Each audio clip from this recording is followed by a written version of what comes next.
Hi everyone, how are you going?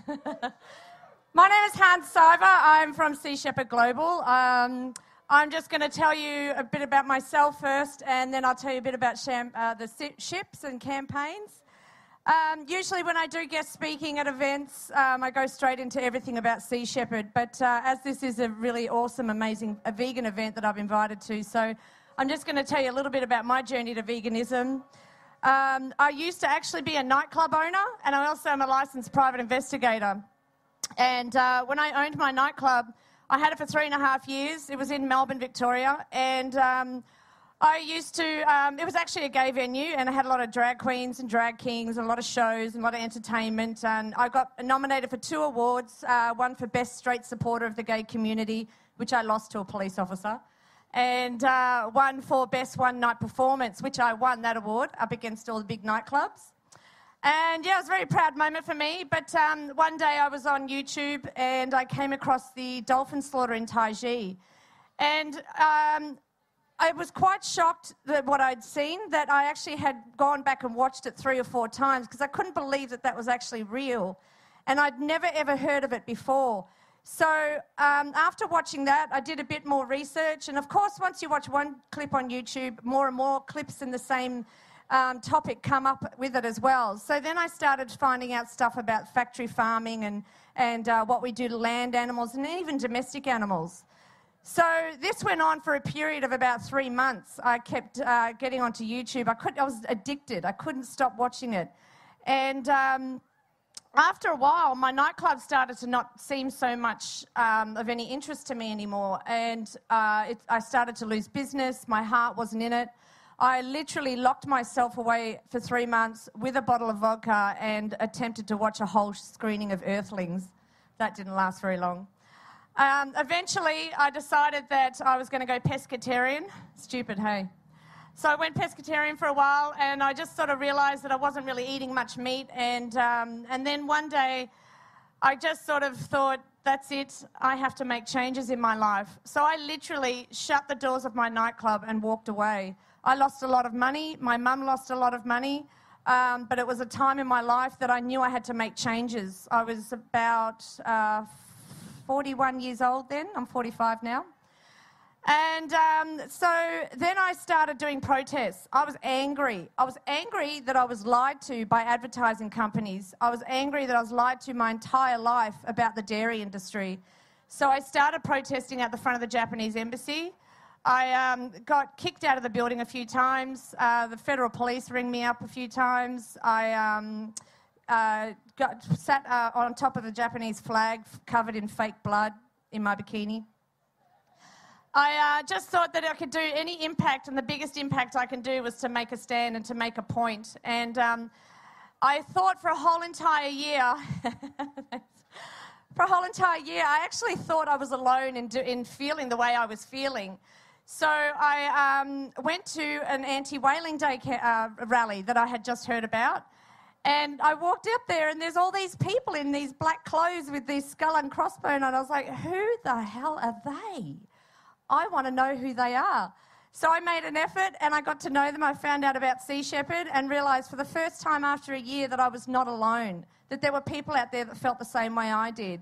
And it was a life-changing moment for me. So I went on from that, and I was doing PI work after I closed my nightclub because I had to earn some money somehow. And I was doing a lot of stuff for infidelity.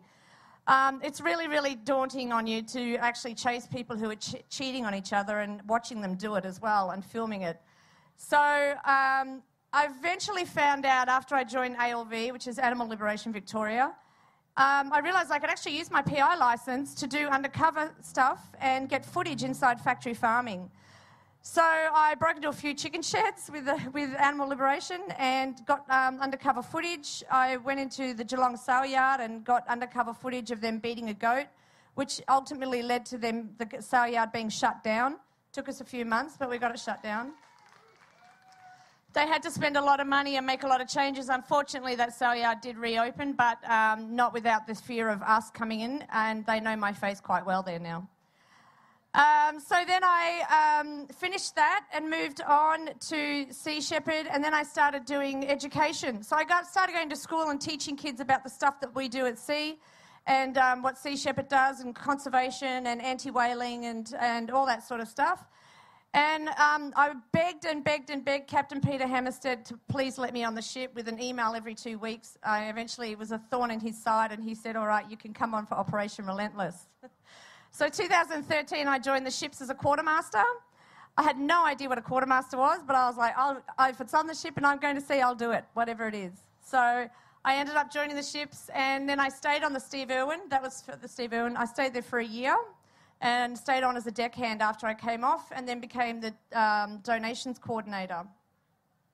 On that campaign, the little funny, quirky story I can tell you guys, that's actually didn't make, I'm sure everyone's seen Whale Wars, but this little story that didn't make the TV show, which I thought would, because it's quite a different one, but when we were down in Antarctica and we were being chased by the harpoon ships, we had the Shona Maru, which was tailing us at the time. The Shona Maru is the security vessel for the whaling fleet. It's the Japanese government ship that they hire to chase us, to make sure that they keep their fleet safe. So the Shona Maru was chasing us, and in Antarctica, it's in the summer months, it's 24-hour daylight. So we had a small period of darkness that we were coming to, and it was only for about 2 hours. So then we found, but just by chance, came across another vessel, and the vessel is called the Infinity. And the vessel was actually a proper sailboat, and they were filming a documentary on the Infinity. So the Infinity came up and they said, we want to help you guys. What can we do to help you? And we said, well, we've got this ship that's tailing us. We need to get rid of it. Can you help us get rid of this ship? And they're like, of course. What do we do? So a few of our crew got in the small boats. We went over there. We came up with a plan, and we decided that when we're going to go around an iceberg and hide behind the iceberg, and the Infinity will be hiding behind the iceberg there before us, then we'll go hide behind it. And then the Shona Maru will only see us on the radar. So all they can see is a big yellow blob on the radar and a ship go around that blob, because that's what the icebergs look like on the radar. It's just a big yellow blob. So we went around this iceberg, and the Infinity came out, and we stayed where we were. And everyone was up on the bridge really, really, really quiet, and people were whispering and tiptoeing. And it was the entire 38 crew members standing up on the bridge, tiptoeing really quietly, and I'm like, no one can hear us out here in Antarctica. You don't need to whisper, because everyone's, pss, pss, pss, pss. Oh my God, what's going to happen? Oh my God, what's going to happen? What are we going to do? What are we going to do? So we sat there very quietly behind this iceberg, and then the Infinity came out, and we watched the Infinity on our radar, and the Infinity can only do 7 knots. We can only do 15 knots, and the Shona Maru can do about 24 knots, so they can outrun us. So the Infinity went out, and then we watched it sort of go in between other icebergs and then keep going, and it was just about off our radar, and the spotlight of the Shona Maru turned around and flashed right onto the deck of our ship, and we all froze. We're like, we've been busted. We're busted. What are we going to do? We've got to get out of here. So our captain was like, right, we're going to have to just take off. We're just going to try and outrun it. So just as we were about to pitch up and take off, the Shonen's spotlight kept going, and they didn't see us. We couldn't believe they didn't see us. So then we watched the Shonen on the radar, and it actually took the bait and went after the Infinity and started to follow around behind the Infinity. And we were like, yes, so we could take off the opposite direction. And as Mother Nature against us at that point, the sun started to come up. And when the sun started to come up, they realised they had the wrong ship. So we could see them on the radar just turn around and come straight back for us. And we were like, okay, crap, now we've really got to keep going. So we took off really quickly, went around Antarctica and hid behind another iceberg, but we got busted. The crew of the Infinity, they were so amazing. They actually released the documentary with that whole entire story in it. You can see it. And apparently they had costumes of onesies, like of all dolphins and whales and stuff. And they went up onto the deck of their ship.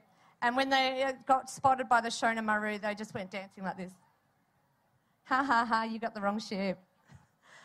So that's the kind of stuff that we had to deal with in Operation Relentless. Since then, I've done 4 other campaigns, 5 in total. I'm currently living on the Steve Irwin at the moment. This is Vinny. He's a deckhand from the Steve Irwin. I'm managing the ship now. I've moved up to officer, so was second officer on the Ocean Warrior for Operation Nemesis and second officer for Operation Icefish 2. Icefish 1 I did on the Bob Barker, and that was the longest campaign I've ever done. And that was 5 months at sea until the the Thunder, the ship the Thunder that we were chasing, was illegal poaching for Patagonian toothfish. They actually sunk their own vessel right in front of us, and we had to rescue their crew. It was a huge, huge win for us. Ever since that campaign, it's opened up the door for us to do more conservation work. Now that the Japanese have actually expanded their search zones for whaling, we are no longer able to compete with that. We just don't have the funds. So all our ships are volunteers and donations only. We don't have government backing. And they have satellite technology now. So it's a lot harder for us to go down and track them. So we're stuck now with deciding, do we go or do we not go, or do we use our resources for more conservation work? So going through my journey in life and learning about veganism and what it is that it means to me, for me, I originally went vegan before I went onto the ships. All our ships, we have a 12 in our fleet now, and all of them are vegan. All our ships are vegan. And for me, it was easy to go on board the ships. Sometimes we have crew members who are not vegan and they come on board and they learn a lot. And they've obviously got something for the environment in them already to join our ships. And then they start watching documentaries and talking to the rest of the crew and learn a lot of stuff from us as well. But when I learnt about the animal cruelty, which was the only reason I went vegan, I was devastated, and it was life-changing for me, and I never thought in my entire life that I would ever be standing here in front of all of you telling the stories of me at sea. Never in my life did I think I'd ever, want to one day captain a ship. Like, this is just a total turnaround. But anyone can do it. You don't have to be anything of any background or anything like that, and people think, oh, it's too hard, or it's too expensive, or it's too difficult, or what about your protein? The usual questions that I'm sure you all get who are vegan here. But it doesn't matter. You've got to stand your ground, and you've got to do what's right for you. And that's what we do all the time with Sea Shepherd. And that's why I love Sea Shepherd, because we're direct action, non-violent, and we're on the front line doing what it is that governments won't do. So, hang on, let me get my notes.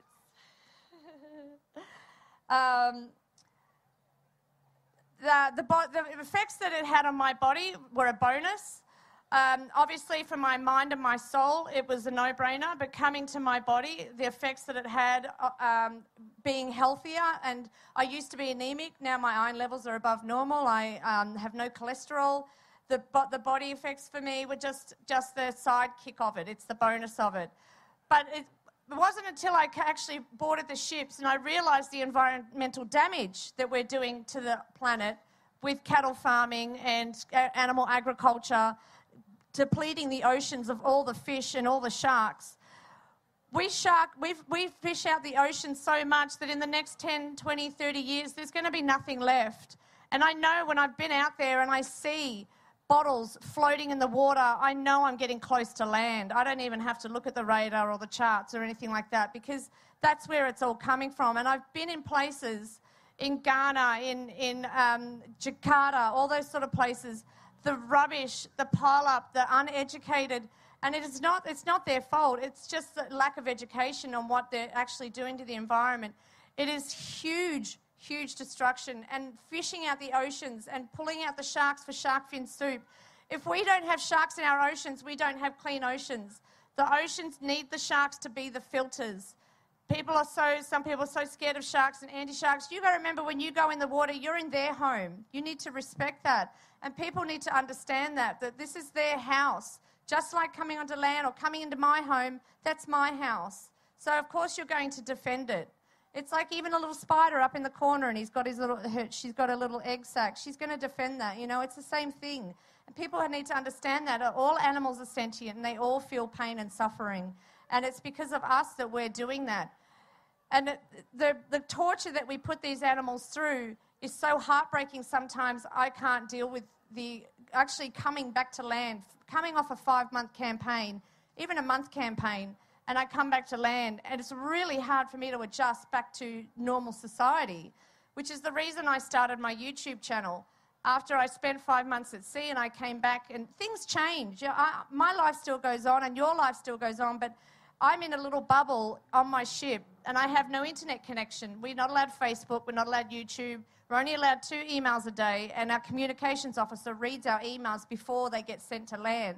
Because if I go one day and I say to my mum, "Hi Mum, we saw our first iceberg today, it was absolutely beautiful, the sun was shining," they can pinpoint where we are. So our comms officer deletes that stuff out before it comes out to us. But that's that. When I do eventually come back to land, it's very hard for us to adjust sometimes. Some people are easier than others. And it wasn't until I did this last campaign that I found, it took me about 5 weeks to actually get back into a normal life again, or whatever is considered normal, really. So after Operation Icefish 2, I came back to my house and where my housemate was, and he was watching TV. He's watching the Food Channel, and it was all meat food channels. I'm like, "Why are you watching this? This is all meat." And he said, "I know, but I can veganise the recipes."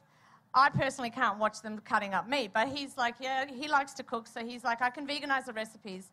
So I sat there one day, going through the TV, going through the internet, looking for any vegan cooking shows I could find, and I couldn't find any that I thought were like quirky or funny or interesting or, you know, a little bit off the beaten track. And my other housemate is a photographer, and I just looked around the room and I was like, "That's it, I'm going to start my own show." So I started my own YouTube channel, purely to occupy my mind away from what I had just seen out in the ocean. My show is just very quirky and silly. There's no formula to it. It's just me interviewing people and cooking a dish that they like. All the ingredients are from local supermarkets. It's not from a health food store that you can't find. And we drink a few wines, have a few beers and have a laugh. And it's the only way that I can come back from a campaign and get my head back around to what the reality of life is.